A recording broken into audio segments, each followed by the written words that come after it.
everyone, welcome back to my channel, or welcome if you are new, and welcome to my September TBR. I think I have about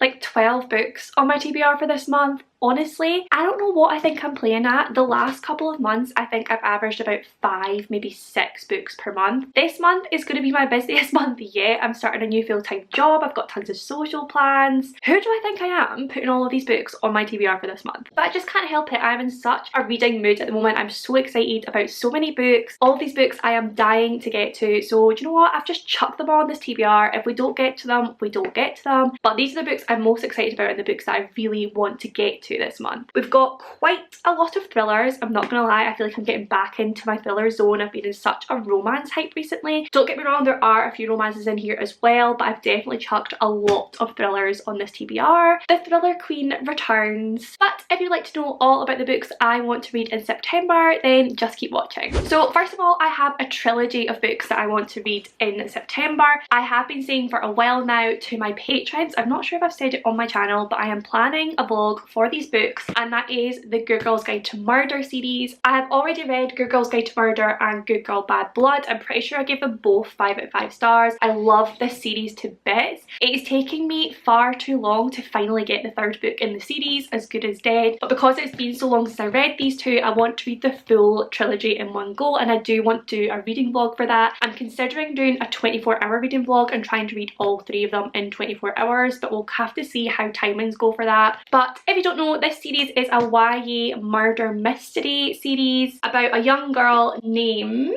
Pippa who basically solves cases in her little town. She is in high school. The first case she does as like a school project, and then she kind of gets into it, I believe, in the second one and does a second case, and then in the third book there is another case that I believe is supposed to be the best, most gripping, most personal one yet. Everyone has said the third book in this trilogy is absolutely incredible, maybe the best book in the series, so I am so excited to finally get to it and just binge read this entire trilogy. Next up in September, I want to read In a Dark Dark Wood by Ruth Ware. I have now read 2 books by Ruth Ware. I read The Turn of the Key, which I gave 4 stars, and One by One, which I gave 3 stars. Ruth Ware does seem to be like a bit of a hit or miss author for me, but I am excited to read this one and see what I think of it. This one says, Nora hasn't seen Claire for 10 years. Not since the day Nora walked out of her old life and never looked back. Until, out of the blue, an invitation to Claire's hen party arrives. A weekend in a remote cottage, the perfect opportunity for Nora to reconnect with her best friend, to put the past behind her. But something goes wrong, very wrong, and as secrets and lies unravel out in the dark, dark wood, the past will finally catch up with Nora. This one sounds like a proper chilling thriller set in the woods. One of my favourite settings for thrillers, and if it's anything like The Turn of the Key, that one was super creepy in the way it was written, so I'm hoping this one is going to be quite similar in that respect, and I hope it's just going to be another page turner that has a good twist. Next up, I have what I believe is going to be our Patreon book club pick for September. If you don't know, I do have a Patreon and we have a book club where each month we read a different book together. We have a Discord channel to chat about the book, and I also film a spoilery reading vlog for my patrons for that book. And this month, I believe the poll is still going, but at the moment this book is winning, and that is The Maid by Nita Prose. This is one that I have been dying to read ever since it came out. It has been sitting on my shelf ever since someone gifted me it for my birthday, I believe. Yes, Larissa gifted me this for my birthday, and I've been dying to read it ever since, but for some reason I've just been prioritising other books. But in this one we follow Molly, who is a maid in like this fancy hotel, and she's always treated as if she's invisible, like she's just like one of the help sort of thing, like everyone sort of just walks past her as if she's not there. But then she finds a dead body in this hotel, and she realises the fact that she is a maid and the fact that she is kind of invisible to everyone means that she might have an advantage in finding clues and solving the case. It says, you don't see her, but she sees you. It sounds like a good cozy murder mystery, perfect for the weather changing. Like, I'm hoping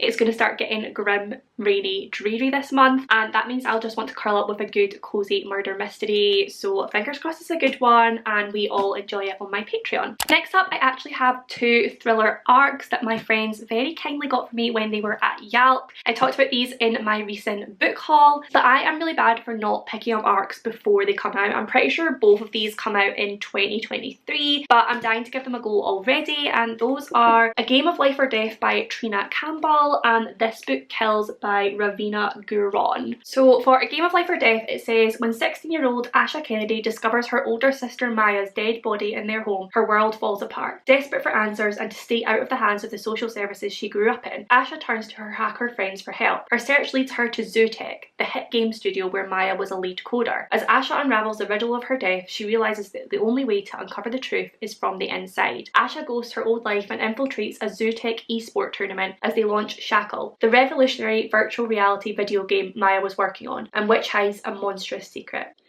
It says this is a twisty murder mystery, a pulse-pounding thriller, a contemporary setting with a breathtaking speculative twist and a scorching romance. I mean, this book is promising a lot, but I'm really hoping that it's going to be one that I enjoy. And this book tells, again, I don't know too much about, but the back says, thanks for the inspiration. I couldn't have killed Hugh without you. Jess wrote the perfect murder. Someone carried it out. Now she's next. And it says this is perfect for fans of Holly Jackson. Obviously, Holly Jackson wrote the Good Girls Guide to Murder series, which I absolutely love. So fingers crossed I will love this one too. Again, I am thinking of doing a reading vlog for these. Just a reading YA thriller arcs reading vlog. So if that is something you'd like to see, then do let me know. Next up, I have a couple of books that I mentioned in my last charity shop book haul. So first of all, I have The Secret History by Donna Tartt. I've said many times before, this is a book I've been dying to read for a long time, and people have begged me to read because they think I will love it, and I think I'll love it too. This is like a dark academia book about a group of classic students at an elite American college who are cerebral, obsessive, and finally murderous. It is a haunting, compelling, and brilliant piece of fiction. This is supposed to just be like a dark, twisty, sinister read with some absolutely beautiful writing as well. I do feel like this is a 5-star prediction for me, so fingers crossed I love it. Again, from my charity shop book haul, I have Luck and Booth by Jenny Fagan. This is the same author that wrote Hex, which is one of my favourite books of this year so far. One of my favourite books of all time. I absolutely adore that book, so I'm hoping to love this one too. This one is set in 1910 Edinburgh, and in this one a young woman named Jessie arrives at Luck and Booth Close. She's been sent by her father to bear a child for a wealthy couple, but when things go wrong she places a curse on the building and all who live there, and it lasts a century. Caught in the crossfire are the residents of 10 Luck and Booth Close, and they all have their own stories to tell. While the world outside is changing, inside the curse creeps up on all 9 floors and through each door. Soon the building's longest kept secret, the truth of what happened to Jessie, will finally be heard. This is like a creepy historical fiction magical realism book, I believe, from what I've read online. I feel like it's one that's just going to absolutely draw me in. Like, Hex was so atmospheric, and I feel like if Jenny Fagan's writing is the same in this, it's going to be no different. I'm just going to be completely drawn in and probably read this one within like 1 or 2 sittings. I hope. Maybe I'm putting too much pressure on this book, but I'm really hoping to love it.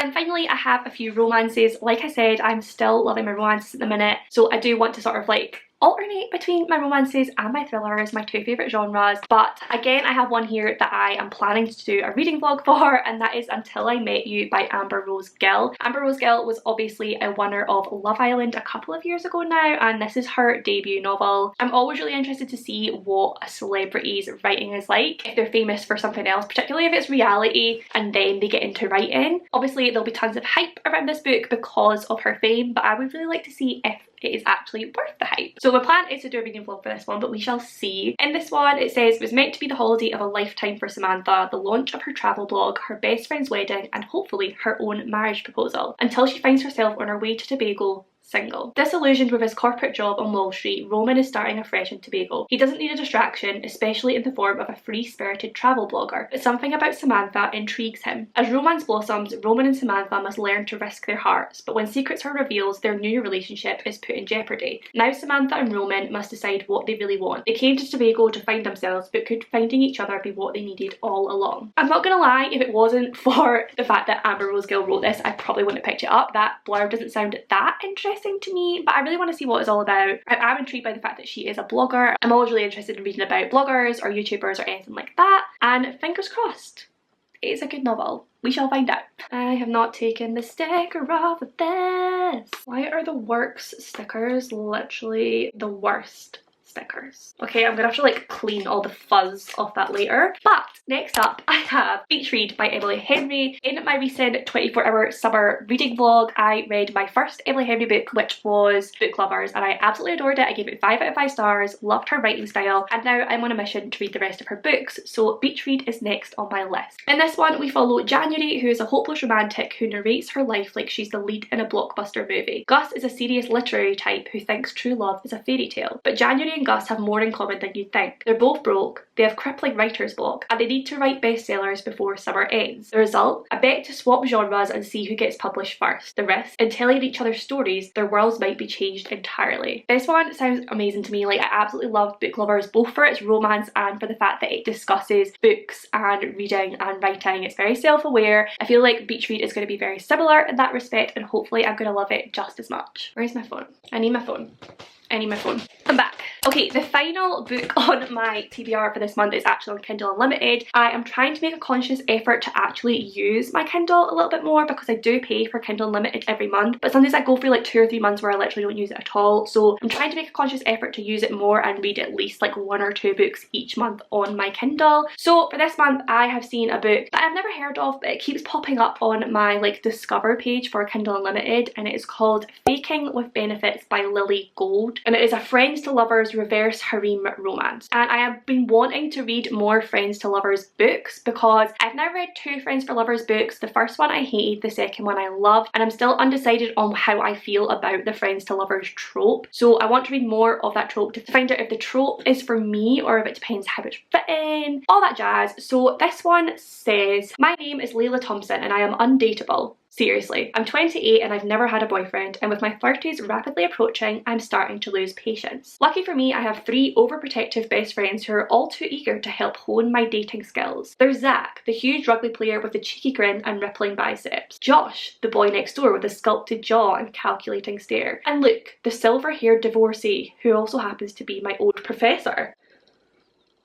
After a bad date leaves me crying on their shoulders. I mean, who has 3 fit best friends to cry on? Like, what is this girl's life? But the 3 then are determined to help me find a guy. Together they agreed to be my practice boyfriends and come up with a lesson plan packed with fake dates, make-out sessions and classes on flirty texting. In return, I just have to make an appearance on the Relationship Advice podcast once a week. Easy. But as my lessons become more and more intense, we soon find ourselves getting in too deep. Every butterfly-inducing touch lingers a little too long, and every molten kiss ends in fireworks. It's not long before I realise that their friendship isn't enough for me anymore. I want more. The guys have been teaching me how to get a boyfriend, and now it's time I put their lessons to the test. 3 times over. Oh my god.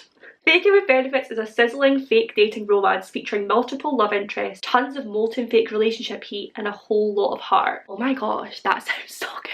This sounds so like hot and fun and hot, and I'm absolutely buzzing to read it. It's on Kindle Unlimited, so I'm going to pick up that one first. If I like her writing style, she has another couple of books that look very similar. There's Nanny for the Neighbours and Triple Duty Bodyguard, and I'm pretty sure they're all reverse harem books but with like different styles. So one's a military reverse harem romance and one is a surprise baby reverse harem romance. So if I like Faking with Benefits, I'll be trying the other 2 as well. But that is it for my September TBR. I hope that you enjoyed this video. Let me know what you think about the books on my TBR. Let me know what books are on your TBR for the month. Let me know what books you would like to see reading vlogs for. If you made it to the end of this video, pop the rose emoji down below, just because that last cover has a rose on it and I couldn't think of another emoji. Pop that down below just to let me know that you made it to the end of this video and that you enjoyed your time here. As always, if you did enjoy the video, then do please give it a big thumbs up. Subscribe for more bookish content from me. Comment down below with any of your thoughts and feelings. I do reply to every single comment. I love you all and I will see you in my next one.